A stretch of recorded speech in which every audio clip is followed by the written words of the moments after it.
dalam buku Ibnu Qayyim Al-Jauzi mengatakan, cukuplah seseorang itu dianggap bodoh apabila ia bersama musuhnya untuk menghancurkan dirinya. Dia telah berbuat keji terhadap dirinya lebih apa yang diperbuat musuh terhadapnya.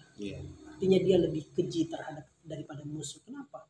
Karena dia sudah tahu bahwa dia itu akan menghancurkan dirinya, tetapi dia malah membantu rasa malas itu untuk menghancurkan dirinya. Bukankah kita lebih keji daripada rasa malas itu?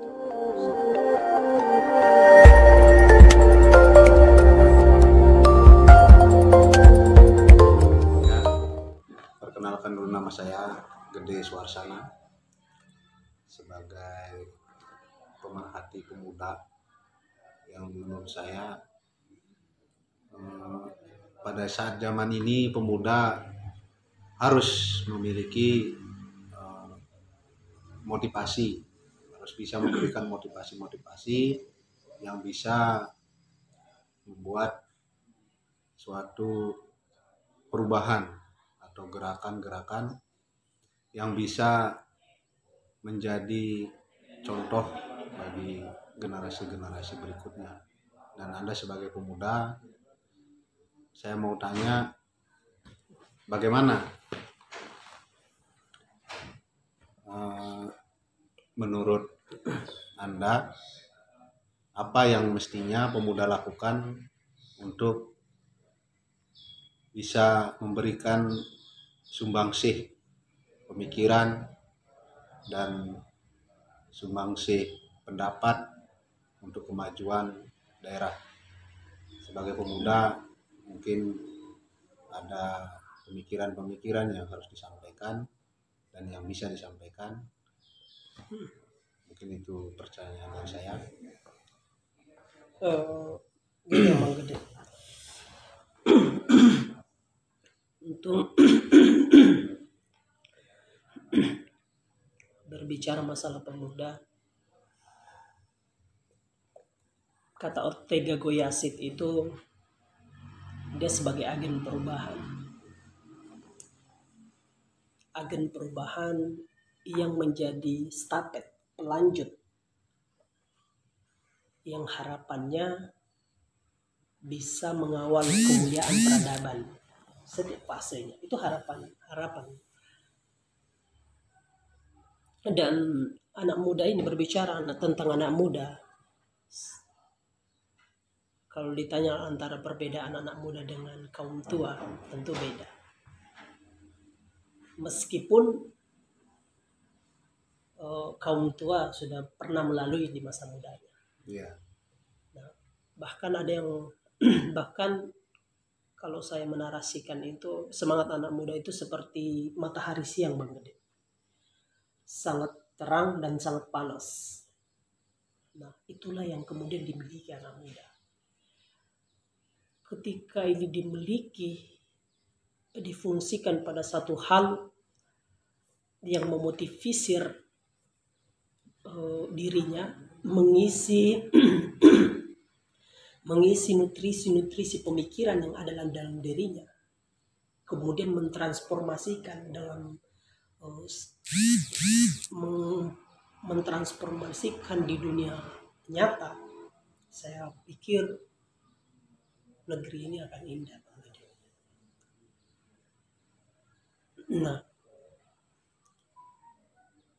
dan itulah tentu peran dan fungsi sebagai sebuah pemuda. Dan saya sebagai anak muda, kalau bahasa sekarang ini milenial, tentu juga tidak luput dari saran, masukan, nasihat dari kaum tua. Itu sih untuk anak muda harapan kita. Saya rasa pemuda sekarang itu sudah cukup peka ya, berpikir, melihat kejadian yang terjadi di dalam negeri kita ini dan di satu daerah kita. Pemuda saya lihat sudah memiliki satu gerakan dan pemikiran yang sangat luar biasa untuk membantu perkembangan-perkembangan dimanapun mereka berada. Nah, dari itu pemuda mesti harus mendapatkan power atau dukungan dari semua elemen, karena supaya aspirasi pemuda itu bisa terserap dan bisa dimanfaatkan untuk kemajuan daerah masing-masing. Disinilah peran pemuda, karena kenapa? Orang kaum tua itu pada kenyataannya memang sudah melalui masa-masa yang belum pernah dilalui oleh kaum muda. Namun kaum tua itu bisa dari segi spirit, semangatnya itu bisa berkurang karena dari terbawa dari usia, dari pola pikir. Nah, sekarang saatnya pemuda itu harus mengepalkan tangan untuk menjadi pelopor ke depan, bagaimana agar bisa daerah atau satu daerah itu bisa maju dan sesuai dengan roda-roda zamannya. Saya rasa pemuda sudah sangat luar biasa dalam memberikan masukan, pemikiran, sumbangsih tenaga dan segala macamnya, luar biasa. Nah, semangat itulah perlu dibangkitkan oleh pemuda. Nah, Anda sebagai pemuda, apa kira-kira spirit yang akan diberikan untuk menuju fase atau masa yang lebih baik? Oke, terima kasih atas pertanyaan. Tentunya ya, spirit yang kemudian dimiliki seorang pemuda untuk di fase ini, sebelum kita lanjut, itu di fase kerajaan Indonesia itu kita kenal yang Wuruj, yang umur 16 tahun dia sudah memimpin Majapahit, yang cita-citanya ingin mempersatukan Nusantara. Dulu di bahasanya itu Nusantara, bahasa Jawa kan. Yang sekarang kita lihat atas cita-cita yang ada dalam lubuk hati seorang pemuda. Meskipun di fase sebelumnya sudah ada gagasan itu, tapi belum sepenuhnya bisa masuk, belum sepenuhnya bisa diaktualkan secara massal itu. Semangat itu. Nah, tarik lagi semangat yang dimiliki oleh fase yang belakangannya. Kalau dalam Islam itu dikenal Muhammad Sultan Al-Fatih yang semangatnya luar biasa. Muhammad Sultan Al-Fatih umur 20 tahun dia sudah memimpin. Umur 21 tahun dia sudah menaklukkan Konstantinopel. Nah, ada yang benar dari cerita itu menurut saya, dan itu sangat memotivasi saya sebagai anak muda tentunya, karena tidak hanya spiritnya yang di dalam, tapi kemauannya, daya pikirnya, spiritualnya, jiwa spiritual yang ada dalam diri yang membuat saya motivasi. Apa sih yang dilakukan Muhammad Sultan Al-Fatih pada fasenya gitu kan, sehingga tercapai dengan tujuannya.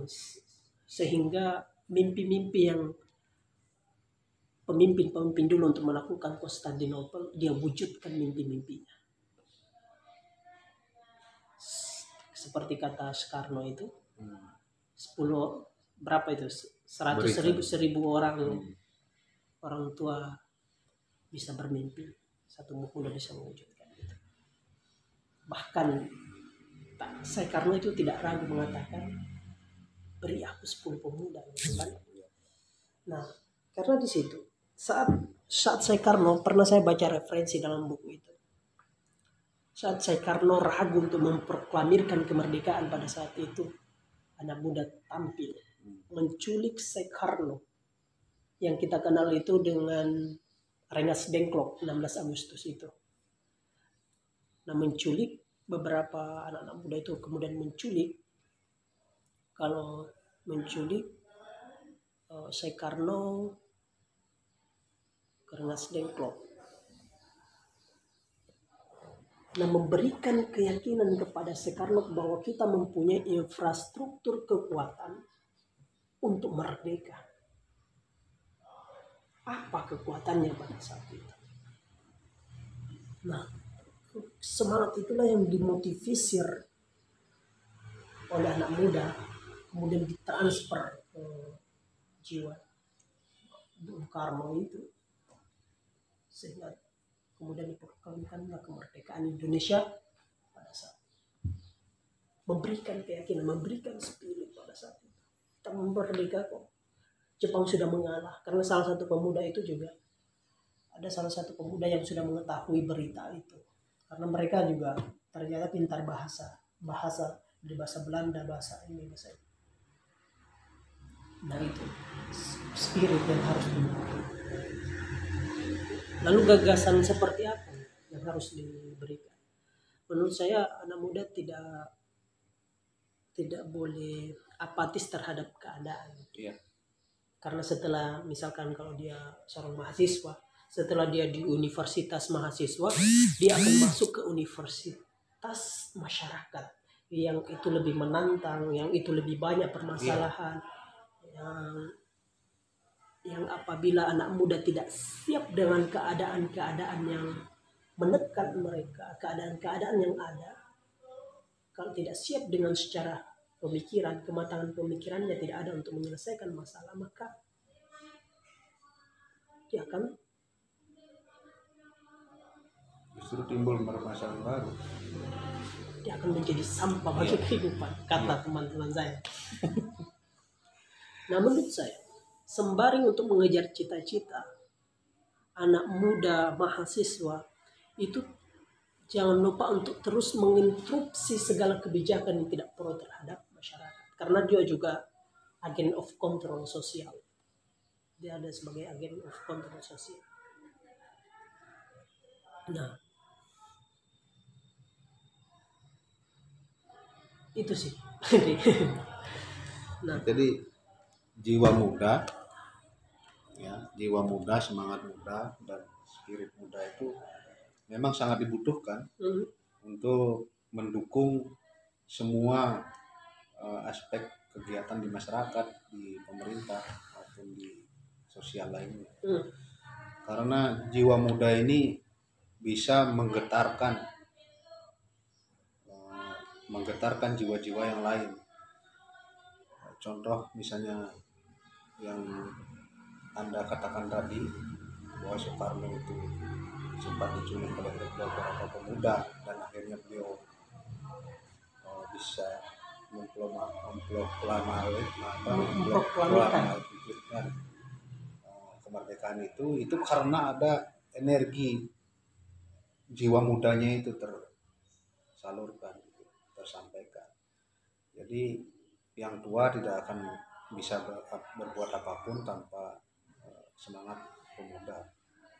Maka dari itu ada Sumpah Pemuda. Jadi pemuda dalam hal ini perannya cukup penting sekali di segala lini kemasyarakatan. Jadi selamat saya ucapkan kepada para pemuda, teruslah berkarya, teruslah belajar, jangan surut niatnya untuk menjadi orang yang terbaik di masyarakat, di keluarga dan di negara. Ya itu aja sih pesan saya sebagai kaum tua yang sudah mulai ubanan. Nih closing statement bisa? Closing statement. Nggak bisa. Jadi anak muda ya. Saya juga pemerhati anak muda, tapi memang saya anak muda, tentu harus saya memperhatikan anak muda. Tetap karena kita adalah stafet pelanjut kepemimpinan di negeri ini, kita nggak tahu siapa yang tahu nasib orang menjadi seorang pemimpin. Bahkan kullukum ro'in, ada dalam hadis Rasulullah, kullukum ro'in wa kullukum mas'ulun an ra'iyatin. Setiap kita adalah pemimpin dan setiap yang kita pimpin akan ditanya tentang kepemimpinan kita. Nah, setiap kita itu adalah pemimpin. Setidaknya kalau dia tidak jadi pemimpin di masyarakat, dia bisa memimpin rumah tangga, setidaknya bisa memimpin dirinya sendiri. Nah, itulah maksudnya. Dan kuncinya dalam pepatah mengatakan itu, pepatah Inggris itu mengatakan, the secret to success is good leadership. Kesuksesan itu berada dalam kepemimpinan yang baik. Artinya jiwa karakter kepemimpinan itu harus terpatrik dalam jiwa kita. Tentunya untuk bijak mengambil setiap masalah, bijak memutuskan setiap masalah, itu harus punya pemikiran yang matang, hati yang matang, agar yang dia katakan, yang dia putuskan itu benar-benar memberikan kemanfaatan bagi masyarakat. Itu penting sekali. Nah, itu closing statement dari saya. Jangan malas untuk berproses terus, asa semangatnya. Jangan tanamkan rasa malas dalam diri kita. Mari kita bangkit. Karena malas itu adalah bagian dari musuh kita sebenarnya. Bahkan kata dalam buku Ibnu Qayyim al-Jauzi mengatakan, cukuplah seseorang itu dianggap bodoh apabila ia bersama musuhnya untuk menghancurkan dirinya. Dia telah berbuat keji terhadap dirinya, lebih apa yang diperbuat musuh terhadapnya. Artinya dia lebih keji terhadap daripada musuh. Kenapa? Karena dia sudah tahu bahwa dia itu akan menghancurkan dirinya, tetapi dia malah membantu rasa malas itu untuk menghancurkan dirinya. Bukankah kita lebih keji daripada rasa malas itu? Saking anunya. Nah, itulah teman-teman, sampai jumpa. Saya kembalikan nih kepada Bang Mas Gede. Mungkin ada pepatah Mahatma Gandhi mungkin. Mungkin sudah cukup ya. Ada sedikit pepatah mengatakan bahwa hanya pohon yang berbuah lebat dan rasanya manis yang dilempar oleh semua yang lewat di depannya. Jadi ketika Anda menjadi orang yang besar, jangan Anda merasa alergi dengan kritik-kritikan baik dari pemuda, kaum muda maupun kaum tua ya. Karena pepatah itu mengatakan bahwa hanya pohon yang berbuah manis dan lebat yang akan dilempar oleh setiap orang yang lewat. Ya, untuk itu cukup. Pemuda bangkit.